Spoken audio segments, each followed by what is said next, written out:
It was one of those nights you never see coming. The kind that starts off mundane and ends up tearing your world apart. I was in a cab, half listening to the driver rant about potholes, when I saw her. The streets were crowded, it was late, but the bars were just emptying, and people spilled onto the sidewalks. The cab was inching along in traffic, and I was staring absently out the window, counting down the minutes until I'd be home. Then, like a scene out of a movie, she appeared. Laura. My wife. She was standing on the corner under a flickering streetlight. I wouldn't have thought twice about it, except she wasn't alone. There was a man with her. Tall, dark hair, expensive-looking jacket. His arm was draped casually over her shoulders, and she was leaning into him, laughing at something he'd said. At first, I thought, no, that can't be her. It's late, she's probably home. But then the man shifted, and the light caught her face. There was no mistaking it, it was Laura. "Stop the car," I blurted out, leaning forward. The driver shot me an annoyed look. "We're in the middle of traffic, buddy." "I don't care. Just stop." He grumbled something under his breath but pulled over to the curb. I threw some cash at him and bolted out of the car. I wasn't thinking straight. My heart was pounding so loud it drowned out the noise of the city. I didn't have a plan, I just knew I had to see what the hell was going on. Laura and the guy were still on the corner, oblivious to the world around them. He said something that made her laugh again, a laugh I hadn't heard in months. She looked up at him with this glow, this look of adoration, and it made my stomach twist into knots. I stayed back, ducking into the shadows of a doorway. I didn't want to believe what I was seeing, but there it was, plain as day. She wasn't just walking with him. She wasn't just talking to him. She was with him in a way she hadn't been with me in years. Then it happened. He leaned in, and she didn't pull away. His lips met hers, and she kissed him back, her arms slipping around his neck like it was the most natural thing in the world. Time seemed to stop. I felt like I was watching it happen from outside my own body. My wife. The woman I'd built my life with. Kissing another man on a crowded street corner like she didn't have a care in the world. The rage came first, a hot, blinding fury that made me want to charge over there and tear them apart. But right on its heels came something colder, heavier. Betrayal. I couldn't move. My feet were glued to the pavement as they finally broke apart, laughing like a couple of teenagers. He said something, and she nodded. Then they turned and started walking down the street, hand in hand, disappearing into the crowd. I stayed there, frozen in place, long after they were gone. The city buzzed around me, but I didn't hear any of it. My mind was racing, replaying what I'd just seen over and over like some kind of cruel loop. Finally, I turned and started walking. I didn't know where I was going, but one thing was certain, the life I thought I had was gone. When I stepped out of the shadows, the cool night air didn't feel the same. It wasn't soothing or refreshing, it just made me realize how badly my hands were shaking. My chest felt tight, and my legs carried me forward before my brain had caught up with what I was doing. I followed them, staying far enough back to avoid being noticed. The streets were noisy with bar crowds spilling out onto the sidewalks, making it easy to blend in. They turned down a side street, the kind lined with small cafes and dimly lit windows. I stayed close enough to catch glimpses of them when they passed under a light. I was close enough to see how comfortable they were together. She kept her hand on his arm, laughing like she didn't have a care in the world. It was the kind of ease I hadn't seen in her in years. Seeing it now, with him, felt like being gutted with a dull blade. They stopped outside a small restaurant with a blue awning. He held the door open for her, and she walked in without hesitation.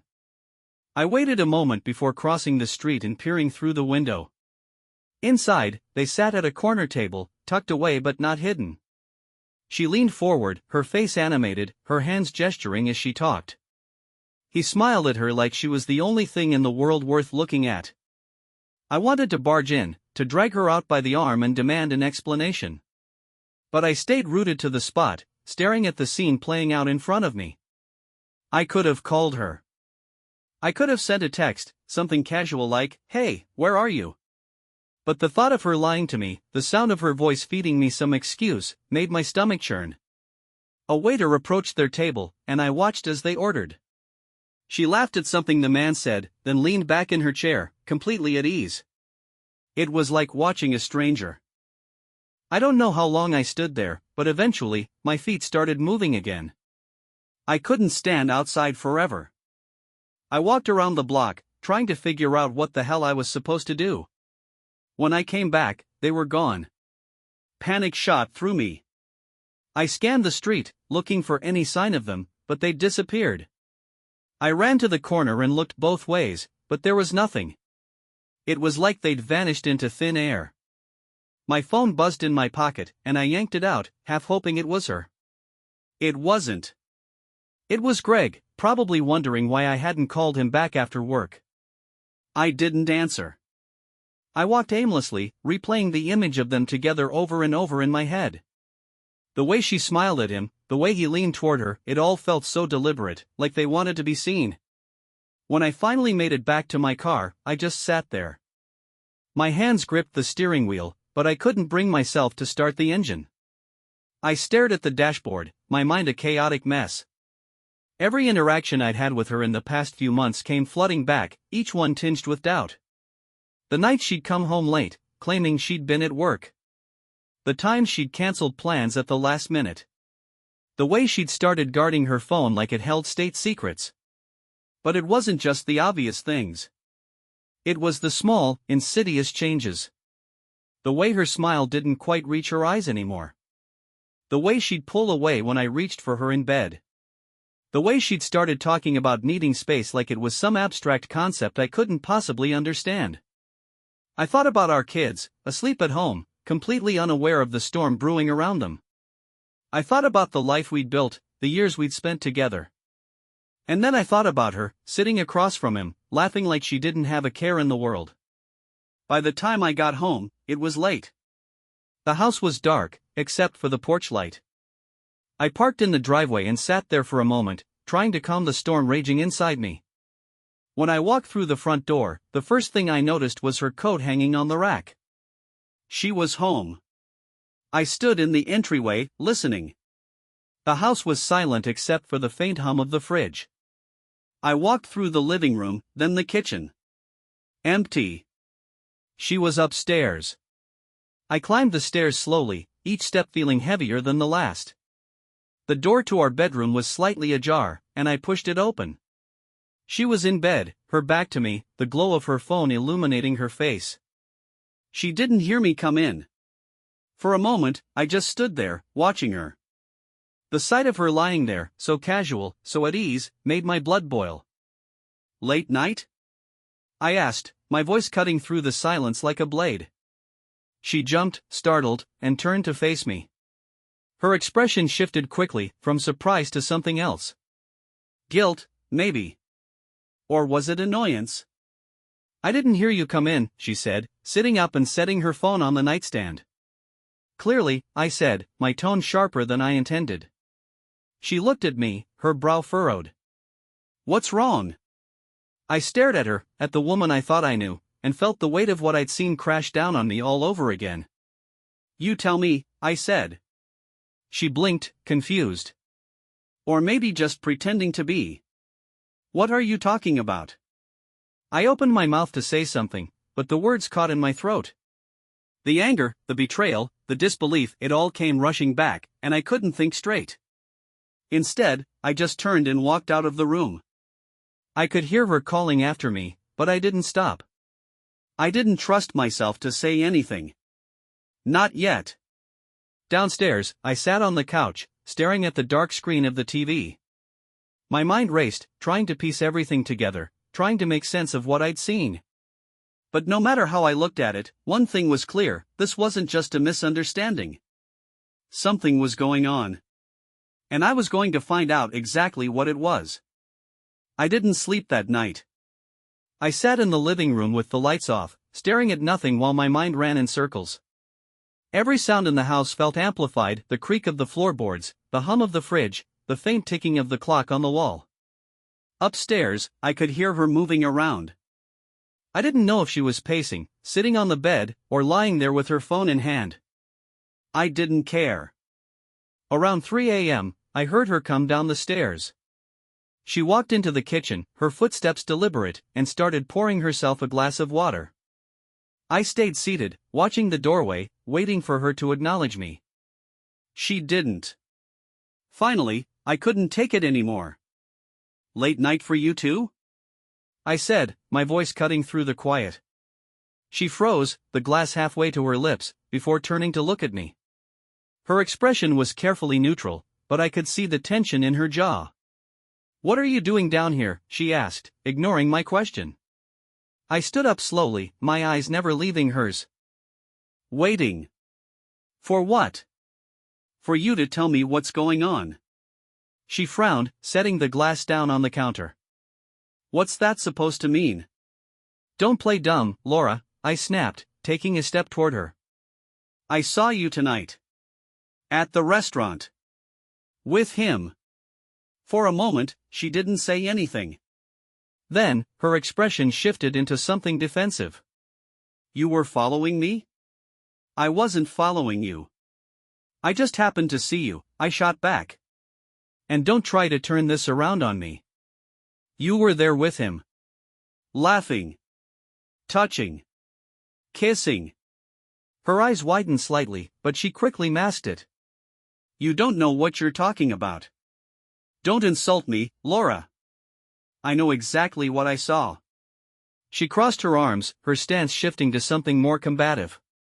"Okay, fine. I was with someone. But it's not what you think." I laughed bitterly. "Not what I think?" "You were kissing him. What part of that am I supposed to misunderstand?" "It wasn't serious," she said, her voice rising. "It was a mistake. A moment of weakness." "A mistake?" I repeated, my voice shaking with anger. "You don't kiss someone like that by accident. That's not a moment. That's a choice. A deliberate, calculated choice." Her face flushed, and she looked away, but she didn't deny it. That hurt more than anything else. "How long has this been going on?" I demanded. "It hasn't been going on," she said quickly. "It was just tonight." "It didn't mean anything." "Didn't mean anything?" I echoed, my voice breaking. "How do you even say that? Do you think that makes it better?" She sighed, running a hand through her hair. "I don't know what you want me to say, Daniel. I messed up, okay? I'm sorry. What more do you want from me?" "I want the truth," I said, stepping closer. "The whole truth. No more lies, no more half-assed excuses. I deserve that much." She hesitated, her eyes darting to the side. "It's not what you think," she said again, but her voice lacked conviction. "Then explain it to me," I said, my tone icy. "Make me understand." She opened her mouth, then closed it again, like she was searching for the right words. When she finally spoke, her voice was quieter, almost pleading. "It wasn't supposed to happen," she said. "We just started talking. At work. It was innocent at first. But then, I don't know. Things got complicated." "Complicated," I repeated, shaking my head. "That's what you're calling it? Complicated?" "It's not like I planned this," she said, her tone defensive again. "I didn't wake up one day and decide to cheat on me?" I finished for her. "Because that's what you did, Laura. Don't sugarcoat it." She flinched at the word, but I didn't care. I wasn't going to make this easier for her. "Do the kids know?" I asked suddenly, the thought hitting me like a punch to the gut. Her eyes widened in alarm. "Of course not. I would never." "Good," I said, cutting her off. "Because if they did, I don't know what I'd do." We stood there in silence for a long moment, the air between us heavy with everything that had been left unsaid. "Do you love him?" I asked finally, my voice barely above a whisper. She didn't answer right away, and the hesitation told me everything I needed to know. I don't know, she said eventually. I don't think so. You don't think so, I repeated, my voice flat. That's not exactly reassuring, Laura. Her eyes filled with tears, but I didn't feel any sympathy. I'm sorry, she said again, but the words felt hollow. Sorry doesn't fix this, I said, my voice shaking. Sorry doesn't make it go away. What do you want me to do? She asked, her voice cracking. Tell me, and I'll do it. I want you to be honest, I said. For once in your life, I want you to stop lying to me. She didn't say anything, just stood there, looking at me with tear-filled eyes. I can't do this right now, I said, turning away. I need space. Time to think. Daniel, please, she said, reaching for me, but I stepped back. Don't, I said sharply. Just, don't. I walked out of the kitchen, out of the house, and into the cold night air. I didn't know where I was going, but I knew I couldn't stay there. Not after what had just happened. As I walked down the empty street, my mind raced with questions I didn't have answers to. One thing was certain, nothing would ever be the same again. The silence between us the next morning was suffocating. After last night, with the truth laid bare, there was nothing left to pretend. Laura sat at the kitchen counter, staring blankly at her coffee cup, while I stood by the sink, watching her through the corner of my eye.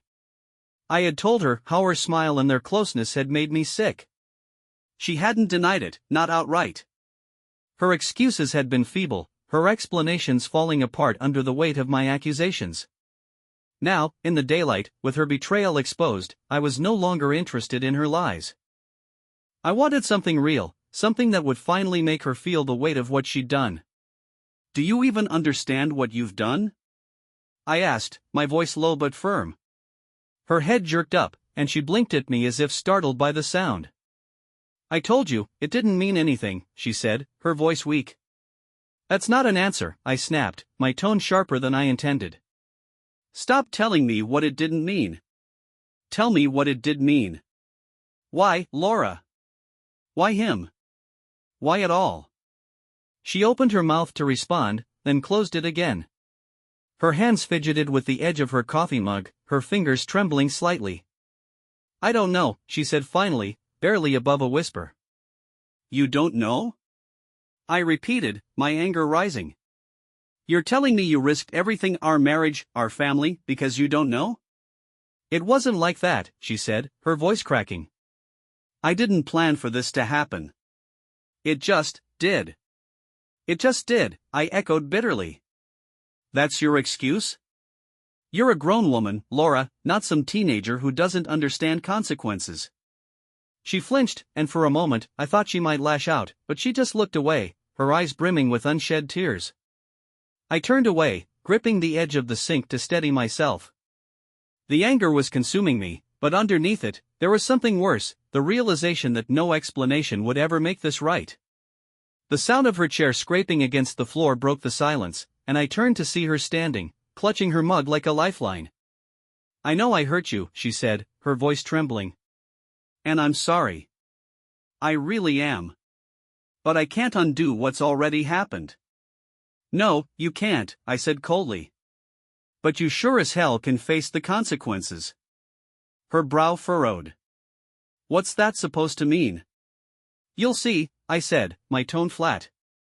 I left the kitchen before she could ask more, retreating to my office and closing the door behind me. I needed space to think, to channel the rage and betrayal into something productive. If she thought she could destroy what we had and walk away unscathed, she was about to find out how wrong she was. I started by compiling everything I knew. The photos I'd seen of them in the driveway. The times she'd come home late with flimsy excuses. The lingering looks and suspicious texts I dismissed as paranoia. Piece by piece, I built a case, one that painted a clear picture of her betrayal. Next, I turned my attention to Mark. He wasn't going to walk away from this either. I dug through public records, social media profiles, and anything else I could find. It didn't take long to uncover details about his life, his job, his relationships, even his favorite hangouts. By the time I emerged from my office hours later, I had a plan. Laura was sitting in the living room, her phone in hand, but she set it down quickly when she saw me. "Can we talk?" she asked, her voice tentative. "I'm not sure there's anything left to say," I replied, keeping my tone even. "Daniel, please," she said, standing. "I know you're angry, and you have every right to be, but—" "You don't get to make this about my anger," I interrupted. "This is about your choices. You made your bed, Laura. Now you're going to lie in it." She stared at me, her face pale, but she didn't argue.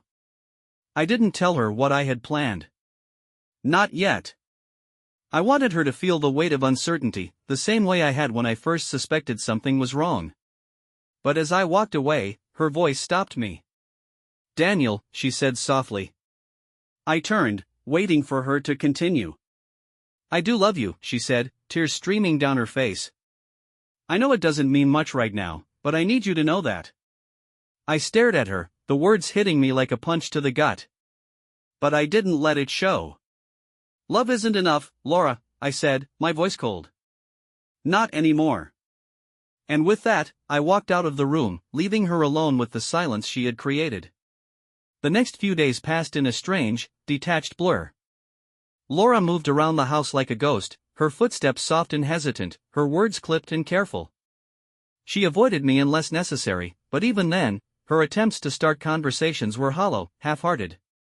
I didn't care. I wasn't interested in her guilt or apologies. My focus was on the plan, the slow unraveling of everything she thought she could keep hidden. It started with Mark.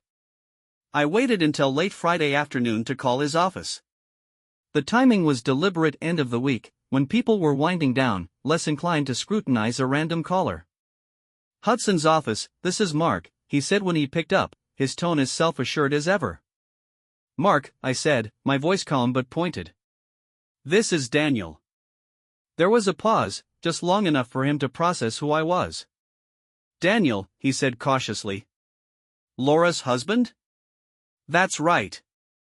Another pause, heavier this time. I could almost hear him scrambling for a response. "What can I do for you?" he asked, trying to sound casual. "I think it's more about what I can do for you," I replied. "You see, I've been collecting some information. Photos, dates, times. All of it paints a very interesting picture." He didn't respond, but I could hear his breathing quicken. "I've compiled it all into a neat little file," I continued. "And I'm wondering, how do you think your HR department would react if they got a copy? Or maybe your boss? Hell, maybe even your wife, if you have one." His composure broke. "Look, man, I don't know what you think you're doing, but this isn't necessary." "It's very necessary," I said sharply. "You made this mess, Mark. Now you're going to clean it up." "What do you want?" he asked, his voice tight with frustration. "I want you out of her life. Permanently. No calls, no texts, no meetings outside of work. Nothing. Do you understand me?" "And if I don't," he asked, though his tone suggested he already knew the answer.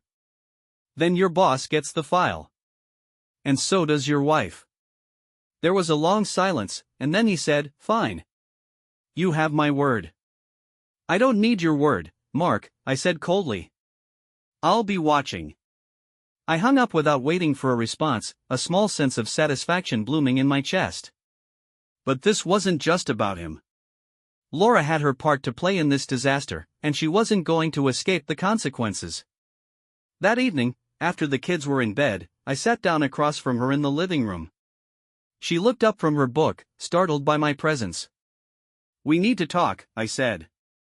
She nodded, setting the book aside, her hands folded nervously in her lap. "I spoke to Mark today," I began, watching her reaction closely. Her face paled, and she opened her mouth to speak, but I held up a hand to stop her. "He's agreed to stay away from you," I continued. "But that doesn't erase what you've done. Nothing will. Daniel, Don't," I said firmly. "Don't try to justify it. Don't try to make excuses. Just listen." She closed her mouth, her eyes glistening with unshed tears. "I've given this a lot of thought," I said. "And I've come to a decision. Her breath hitched, and she leaned forward slightly, as if bracing herself for impact. I'm filing for divorce. The words hung in the air, heavy and final. Her reaction was immediate.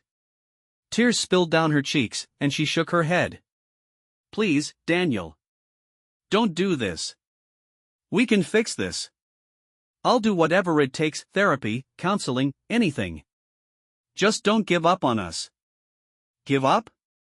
I repeated, my voice laced with bitterness. You gave up the moment you decided to betray me. You don't get to beg for forgiveness now. I made a mistake, she said, her voice trembling. A terrible mistake. But it doesn't have to end this way. It already ended, Laura, I said, my tone cold.